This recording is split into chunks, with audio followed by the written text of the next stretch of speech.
Thought I'd bring in a special guest. Can't say she's really interested. She'll take questions in about 6 months. I'm beginning to figure out her own language. But it was her 1 month old. I guess when you're 1 month, you get birthdays. So yesterday was her 1 month birthday. Is that right? Yeah. She's got the hog gear on. And she's burping. What do you think?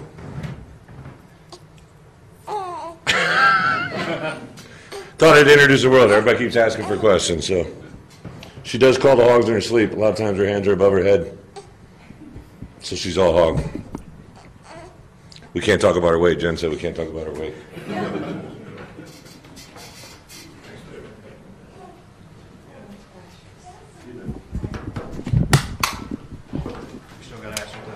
Yeah, absolutely. I didn't bring it in as a buffer. It was funny that when I've seen, obviously, guys bringing their child to press conferences and stuff, I've always kind of like, is that after a win or a loss? To try and build a barrier. But just a couple things, announcement-wise. You want me to start?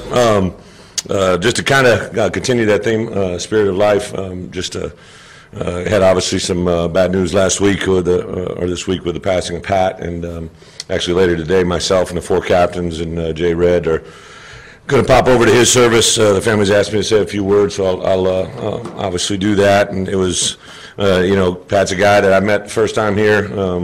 Our relationship has grown over the last 5 years, and a guy that obviously loves the Hogs, done a lot for the program, but the relationships that he built, some of our guys worked out there.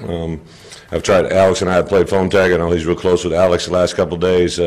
Santos worked for him as well. Santos made sure he wanted to go, so we adjusted our whole day of practice, moved everything back an hour so we can take advantage of that and give the final respects to Pat, a really, really good man. I do want to clean up also last night. We had some guys stuck on the elevator because of the beauty of social media. I knew it was going to get out there pretty quick. And when I was coming down to meetings, I was rushing out of our meetings to watch practice, so it was between our evening practice before our team meeting. I guess Ryan Pulley called it. Ryan was trying to hop on the elevator as well, and he didn't quite make it on. He said, "You all going to get stuck," and that's what happened. Just so everybody has a perspective, this is the first one that's been captured on social media. I would say in my 12 years of head coaching, it's probably my 20th to 30th head coaching experience with a stuck elevator. It happens quite a bit, more than you would think. We tell them, obviously, to not over stuff, but it makes me think all the time. I was a linebacker coach, co-coordinator at Kansas State, and we had guys come down to snack the night before the game, and we were in a little a boutique hotel, and I believe I had almost 18 guys stuck on this little elevator that was jammed for 2 hours. And my Will linebacker, who was the leading tackler in the country that year, was claustrophobic on top of it, and could get into a scary situation. All of our guys handled it well last night. Some of them better than others, but we got them out. Everything is fine. Everything's good today. So just to address a couple of those things. Saturday, just to put us in perspective, we'll have a tough, aggressive practice today. We had a good one yesterday. By new NCAA rules, we're allowed 3 days of heavy contact during the course of a work week, so we went yesterday, today, and then we'll go on Saturday. Obviously, we'll open up, especially the back half of the practice on Saturday, which will be some of our ones and twos working, but also developmental work. And then we have fan day on Saturday as well from 4 to 5, I believe, that we're excited. Hopefully, we'll get weather to cooperate with that. But really like where our team's at. They've continued to grow, progress. Kind of divided fall camp into 3 different phases. The first 9 practices were in conjunction with summer school too, so we really had to modify and adjust our schedule as it fit our player schedule with academics. Now we're in a 2-week phase where we're really unlimited by anything other than the NCAA rules, so we don't have class conflicts, don't have guys that have schedules outside of the game of football, and it really allows us to kind of get into the meat and potatoes of fall camp. I've compared it to I've always divided our season up kind of into categories, and so we have our first 4 games. 3 of those 4 are non-conference games, that divided up. Game 5 then starts a 4-game stretch with South Carolina, Alabama, Auburn, and Ole Miss, where we've got 4 weeks of SEC grind, kind of like what we're at right now. We're in the grind of fall camp. And in the back half of camp, we'll go 10 days of practice before our opener, kind of like the end of our season where we have a non-conference game and then 3 weeks of SEC grind. So trying to always teach our guys, it's not just the day in front of you, it's how you handle your business today on what can affect you 2 months from now, 3 weeks from now, whatever it is. So I like the way our guys have matured and moved forward. A couple injury-wise, I was going to run through them. I know you guys always point them out, but unfortunately, guys have gotten injured, but we're really good in getting guys back. Carl Ressler joined us back yesterday. Really is full go, no problems. Dre Greenlaw practiced as well the last 2 days. Now, we might monitor or limit him as we go forward, but right now he's full go. B. Martin has had a soft tissue issue with his back. We tried to progress him, but wasn't going the direction, so we gave him a few medical treatments that require him to sit a few days, so he's out right now. Jeremy Patton practiced about half the day yesterday, should be full go, I think, by the weekend. Brito Tutts fully engaged. Will Gregg had a concussion on the end of last week, but is full go. Today he'll be 100% with us. He's practiced the last 2 days in no contact. Dylan Hayes, who got his ankle rolled up on Saturday, is full go again today. Practiced a little bit yesterday. Cole Hedlund's full go. Practiced very, very well yesterday and should go again today and perform well. Armand Watts, who got dinged up obviously at the end of the scrimmage the other day, took a shot to the elbow, was just a bruise, and is back out there going full go. So Jay Red and obviously TJ are still out by NCAA rules, so they and Alexi Baptiste is still recovering from his foot injury, so those guys can't be with us but are full go progressing, and every indication is Jay Red for sure, and probably TJ should be able to join us as soon as school starts, and TJ may be able to join us for that first game. That's still a little bit up in the air. So what's that? Scuda is 100, not 100%, but his was really kind of a mild MCL. He practiced yesterday limited. Today we'll probably don't know if we'll let him go the full time, but he'll be, I think Saturday should be 100% ready to go. So Dre took contact? Yeah, Dre's been going all through practice, scout periods, team periods.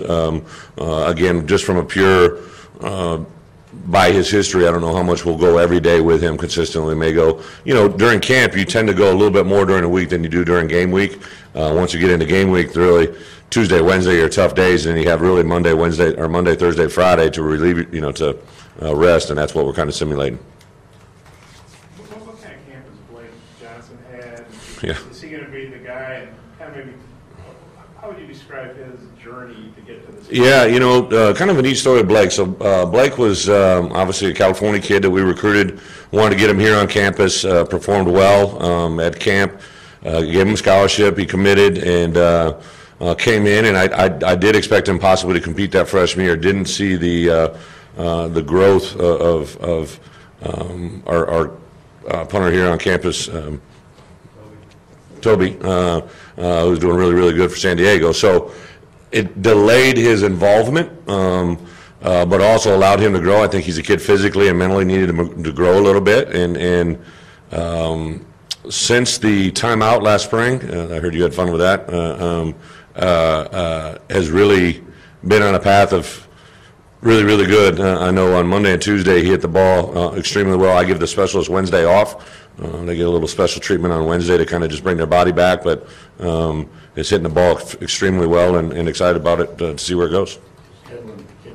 Yeah, he kicked. He kicked Tuesday, and then today we'll do a double dip field. No, I'm sorry. He kicked Monday and Tuesday. Today you'll have a day off, and then Saturday you'll be able to see him kick live Saturday. Yes, it is. I tell Blake Mazza has had a nice camp, so I would say him and Cole battling out for the field goal job, and then Connor Limpert and Mazza are battling out for the kickoff job. Was Blake pretty pleased with this consistency? Probably been the best thing, to be quite honest, Rob, is his consistency, not only from, a lot of times if he was hot one day, then the next day, but his consistency from day to day to day to day has been good. A lot of times he was, hot and cold day to day, but today, since fall camp started, he's been very hot. With your running backs, it was Devois and then David, and Devois and Malik, Devois, Chase. You got so many talented guys. Yeah. Ideally, what do you want to see when the season starts? Well, again, probably just like every position, consistency, but I would be the first to probably tell you that since fall camps arrived, has had the biggest change within our program, just because you added the depth of David Williams, and you brought Chase in, who you knew was good off film, but you don't know till they get here. Malik was involved in the spring. So first off, Devois done a lot of really good things to get to where he is. I think the applied pressure of David Williams and Chase and Malik has helped him realize, like, I am not the man, all by myself. if I want carries, I got to earn them. So he's been really, really good. Has been locked in, been phenomenal since fall camp started. He's probably been one of the greatest assets to David. I'll let David answer that, but seems like David and him are always talking, always conversing about football and where we're going. David, on Saturday night I texted him. It was about 8 or 9 o'clock. I was watching some of the inductee speeches and just hit him and said, "Hey, how'd your first couple carries as a Razorback Live feel?" And he said, "Great. I was trying to press the envelope." He wanted to make a big splash, and really the only 2 negative plays he had were some 3rd and shorts that he tried to turn into home runs. And those home runs will come. Just play to play. And couldn't be more happy with him. Toughness, physicality, run performance, but also block protection. And he's got soft hands. Malik has been good. But I think the biggest surprise has been Chase. Not a surprise. I shouldn't say that. The best new news would be Chase. I'm sure a lot of you saw that play. I mean, to me, the definition of a great running back is when you can make something out of nothing. That's been a quarterback, right? When it breaks down, what are they going to do? And Chase has the ability to make something of nothing in a hurry. He's got a great acceleration. He's a tough kid. He's not real big, which behind big linemen works advantageous. That you can't really see when he's coming out, and he comes out in a hurry. So those guys in particular, and then you throw Kendrick Jackson and Hayden Johnson in at fullback, it's a good group. Is Hayden the guy that you would eventually add more weight to, or you don't mess with him? No, you're talking Chase Hayden? Okay. When you guys don't see him. When he takes his pads off and he walked through today. I mean, he's fairly chiseled up, and I don't know what thickness brings him, other than the fact during time here he will put on weight and he'll get thicker and become more athletic. But I've been very impressed with his toughness and his strength. I mean, he I think is one of those guys that maybe doesn't want to be labeled as a small back or a bouncer or an outside runner. He's been very, very productive between the tackles as well. How do you feel about the backup offensive line? Backup offensive line? Always want to be better. I think that as a whole, our offensive line at times has shown there's been great progress. Our twos are a little bit of a work in progress in the fact that we're trying to solidify who it is. We're giving some of the younger guys a couple opportunities, moving some guys around. Jake Rawlson literally can go from tackle to tackle with the twos and be very, very good. Zach Rogers is a little bit ambidextrous too. He could be center and guard. Jalen Merrick has played both tackle and guard, so it's more about, I would say, Nate, probably trying to find our top 7 or top 8, our best swing tackle, our best swing guard, and our best third center, and go from there. Aside from those 3, who's really contending for kind of backup role? I'd say a tackle, Paul Ramirez, Dalton Wagner, Jalen Merrick, but then Jalen's in discussion at guard. Obviously Jake Rawlson.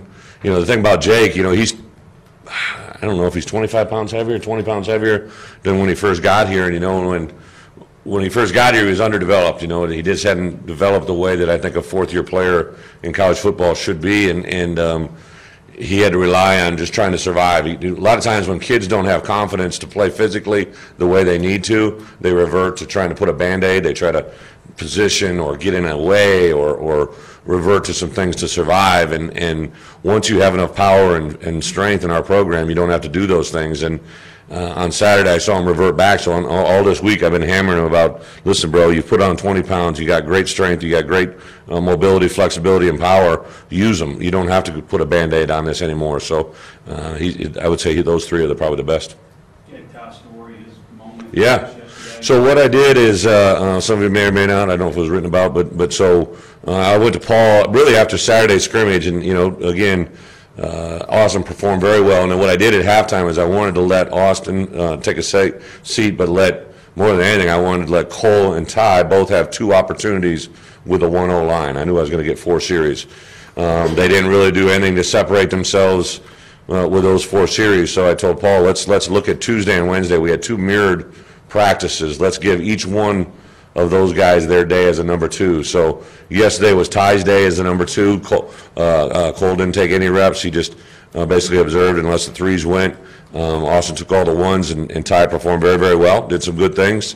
Obviously things that he can always improve upon, but I thought he overall handled the day well. He got in flow.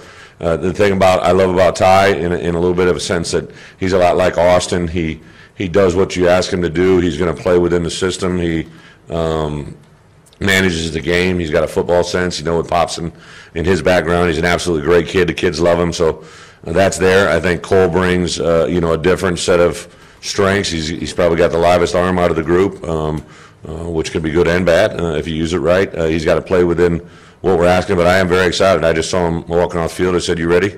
And he just was smiling ear to ear, so I think he's eager to show today as well. Kind of a multi-part question based on the new NCAA camp rules. Mm-hmm. How many extra days of practice did you add to get into 29? Right. And will you have any double days where you have a super light walkthrough workout?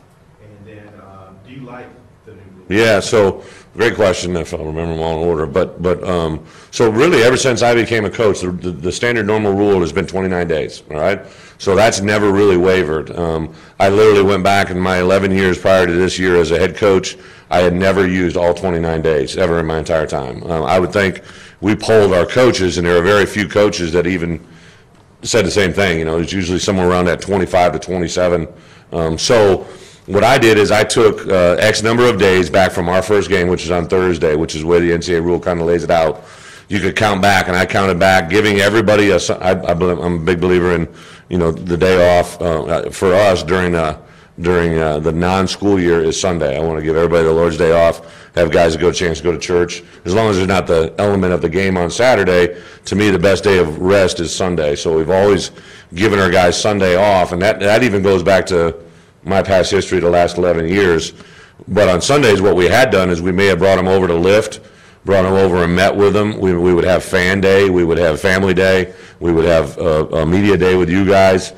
That got eliminated by this new rule. The only thing you can do by rule now is bring them over and make them get treatments if they're injured.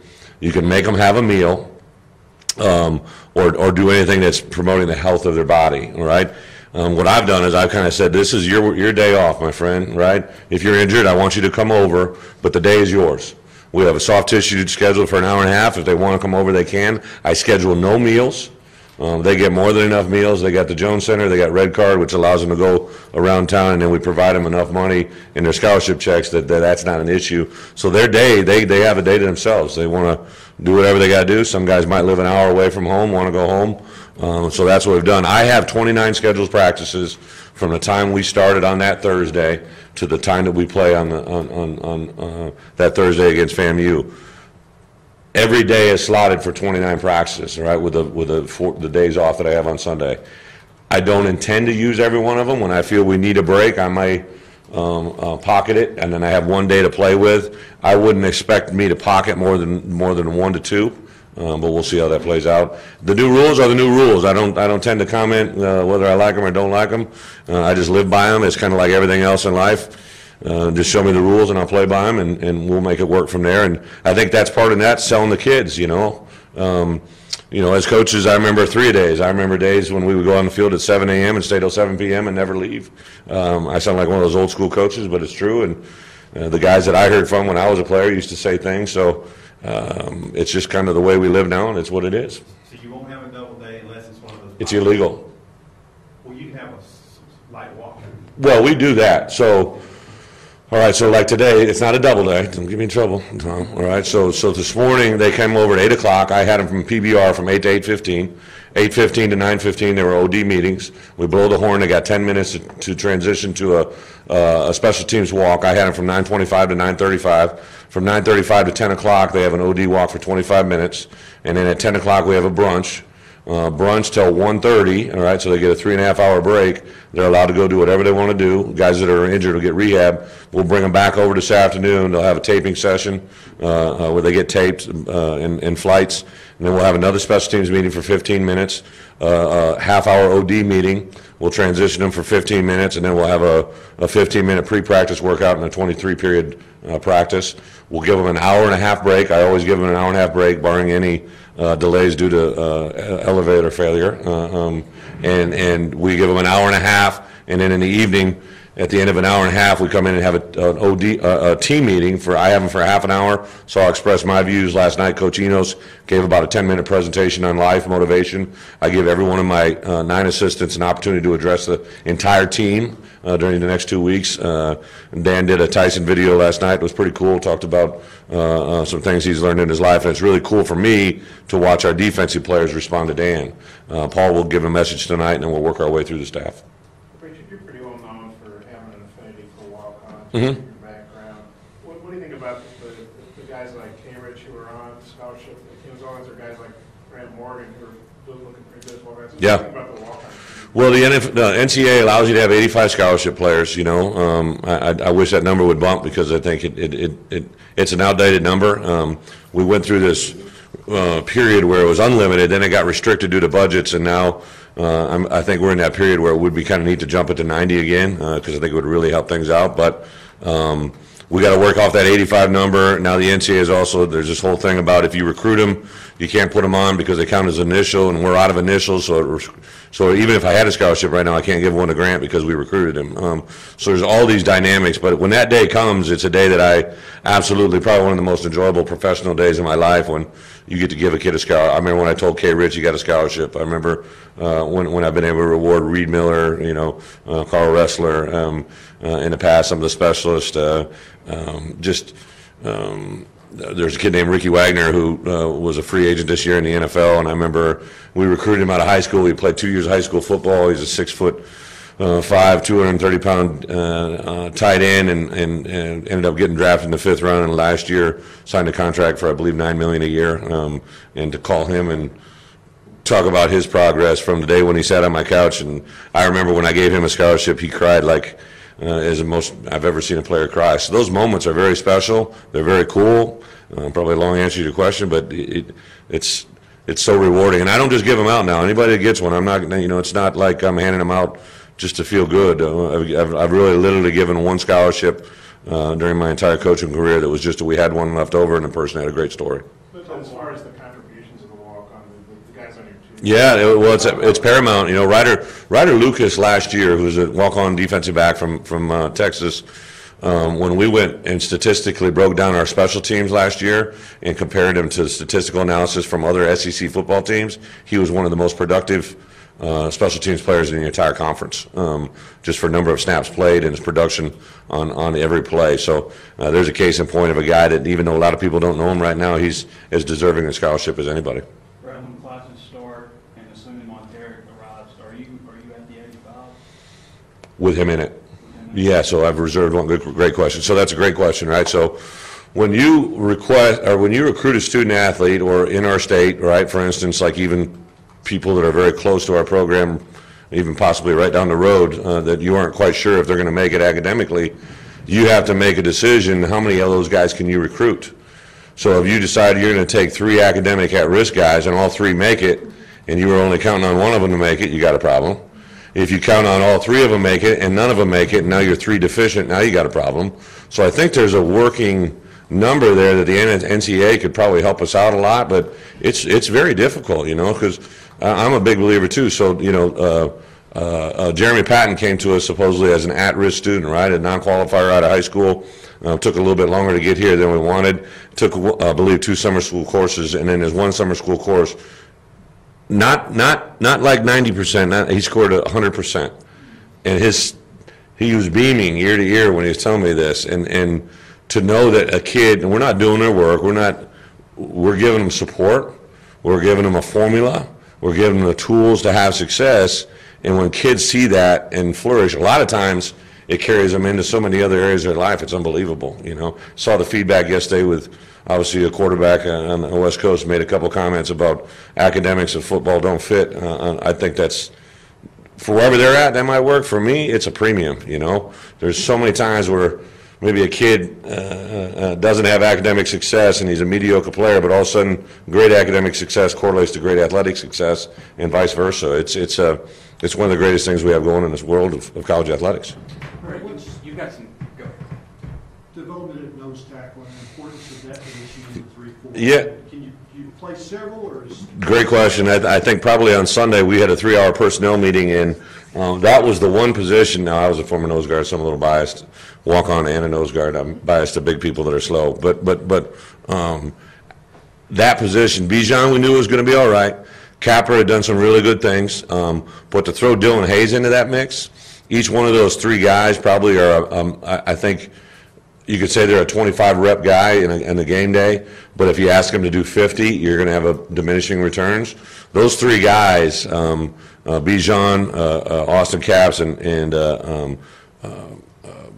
Dylan Hayes, those three kind of complement each other really well, and to me, form a pretty good group of nose guards. And what I've witnessed and seen in this league is when you got two guys, it's a good thing, but if you got three, you got something special, and I think those three form that task pretty good. You've got some inexperience, talking about game inexperience at different positions. Right. But how would you sum up kind of the talent, the potential that you feel you have at those spots? Again, good point. I do believe this, all right? So in fall camp, for those guys that don't have that game experience, you know, the more I can put the heat on them, the more we can just put the screws to them and stress them, the better off we're going to be. So we've really tried to do that with practice as well as this Saturday. You never know how they're going to handle the moment till the moment is there. So we're going to try to prep them, but we stress them. We try to have a lot of our older players. I've asked them to, when they give player talks, to talk about that, to make sure that they try to get ready. But you know, my old coach Hayden always used to try and say that we want to make Monday to Friday as hard as possible. So Saturday is as easy as it can get, because we all know it's difficult. But we just keep preaching. It's not what happens during the course of the game. It's how you react to it and see what happens. Brett, do you have a feeling that a lot of newcomers are going to play? I do, just by pure numbers. You know, if defensively we got a bunch of guys, even if they haven't played, if it's their first time playing, they haven't played a lot. You know, like T.J. Smith, case in point, traveled, went to every game. He could be a potential starter for us, you know. Scooter played a little bit more at the end of the year than not. Then you have some raw guys like a Hayden Henry. You got guys at Cameron Curl. You got guys, Kyrie Fisher. You have guys up front, Jonathan Marshall, who redshirted last year, has never played. There's going to be a lot of guys playing significant time that, you know, Gabe Richardson, a junior college player, even Randy Ramsey, who we like what he does. Randy hasn't played a tremendous amount of football for us, even though he's a fourth-year player, you know. So it's going to be, our back end is heavily loaded, but up front defensively, and then offensively, you know, you got a running back, even though he's never played here. You know, David Williams has played a lot of football. Austin and Frank played a lot of football. Yoda's played a lot of football. B. Walls played a lot of football. Austin Cantrell's played a lot of football. Jay Red's played a lot of football. So there's 6 or 7 guys offensively that at least we know we can hang our hat on, have done it. Now we got to keep bringing those other guys. We've kind of coded those guys out. I'd had our coaches go through and label green, yellow, red. Green are guys that have done it, proved it, and could show us. Yellow, we got to proceed with caution. We know they can do it, but we don't want to throw them into the mix until they're ready or they're prepared. And then red means we got a lot of work to do, and obviously a little bit on both sides of the ball. Thanks, Coach. Thank you. Appreciate the time.